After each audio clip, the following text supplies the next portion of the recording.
Hello दोस्तों, आज हम वह कहानी सुनेंगे जिसे सिंहासन बत्तीसी की 15वीं पुतली सुंदरवती ने राजा भोज को सुनाया था। आइए शुरू करते हैं। राजा विक्रमादित्य के शासनकाल में उज्जैन राज्य की समृद्धि आकाश छूने लगी थी। व्यापारियों का व्यापार अपने देश तक ही सीमित नहीं था, बल्कि दूर के देशों तक फैला हुआ था।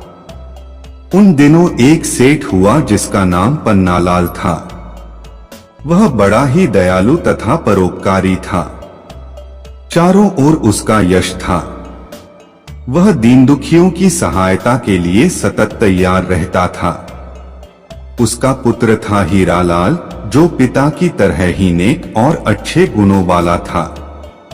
वह जब विवाह योग्य हुआ तो पन्नालाल अच्छे रिश्तों की तलाश करने लगा। एक दिन एक ब्राह्मण ने उसे बताया कि समुद्र पार एक नामी व्यापारी है जिसकी कन्या बहुत ही सुशील तथा गुणवती है। पन्नालाल ने फौरन उसे आने जाने का खर्च देकर कन्या पक्ष वालों के यहाँ रिश्ता पक्का करने के लिए भेजा। कन्या के पिता को रिश्ता पसंद आया और उनकी शादी पक्की कर दी गई। विवाह का दिन जब समीप आया तो मूसलधार बारिश होने लगी। नदी नाले जल से भर गए और द्वीप तक पहुंचने का मार्ग अवरुद्ध हो गया। बहुत लंबा एक मार्ग था, मगर उससे विवाह की तिथि तक पहुंचना असंभव था। सेठ पन्नालाल के लिए यह बिल्कुल अप्रत्याशित हुआ। इस स्थिति के लिए वह तैयार नहीं था, इसलिए बेचैन हो गया। उसने सोचा कि शादी की सारी तैयारी कन्या पक्ष वाले कर लेंगे और किसी कारण बारात नहीं पहुंची तो उसको ताने सुनने पड़ेंगे और जग हंसाई होगी।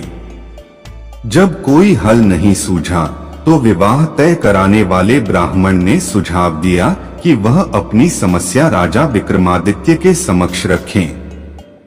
उनके अस्तबल में पवन वेग से उड़ने वाला रथ है और उसमें प्रयुक्त होने वाले घोड़े हैं।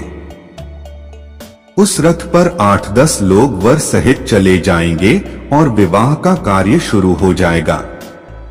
बाकी लोग लंबे रास्ते से होकर बाद में सम्मिलित हो जाएंगे। सेठ पन्नालाल तुरंत राजा के पास पहुंचा और अपनी समस्या बताकर हिचकिचाते हुए रथ की मांग की। विक्रम ने मुस्कुराकर कहा कि राजा की हर चीज प्रजा के हित की रक्षा के लिए होती है और उन्होंने अस्तबल के प्रबंधक को बुलाकर तत्काल उसे घोड़े सहित वह रथ दिलवा दिया। प्रसन्नता के मारे पन्नालाल को नहीं सूझा कि राजा विक्रम को कैसे धन्यवाद दें। जब वह रथ और घोड़े सहित चला गया तो विक्रम को चिंता हुई कि जिस काम के लिए सेठ ने रथ लिया है, कहीं वह कार्य भीषण वर्षा की वजह से बाधित न हो जाए।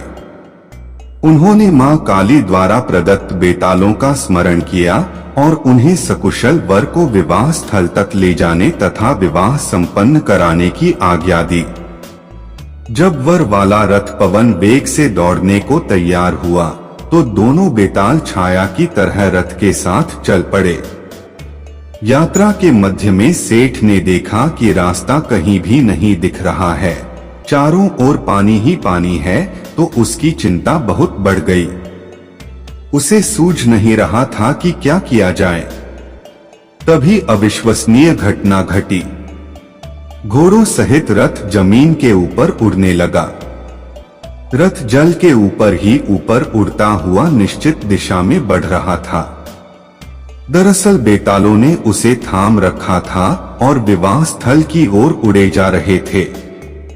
निश्चित मुहूर्त में सेठ के पुत्र का विवाह संपन्न हो गया। कन्या को साथ लेकर जब सेठ पन्नालाल उज्जैन लौटा तो घर के बदले सीधा राज दरबार गया।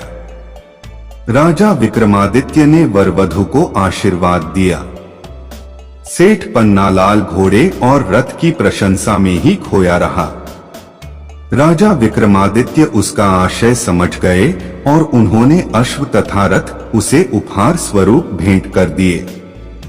अगले दिन अगली पुतली को कहानी हम अगले एपिसोड में सुनेंगे। दोस्तों, आप इसी तरह कहानी सुनते रहे, खुश रहे और हमारा चैनल जरूर सब्सक्राइब कर ले।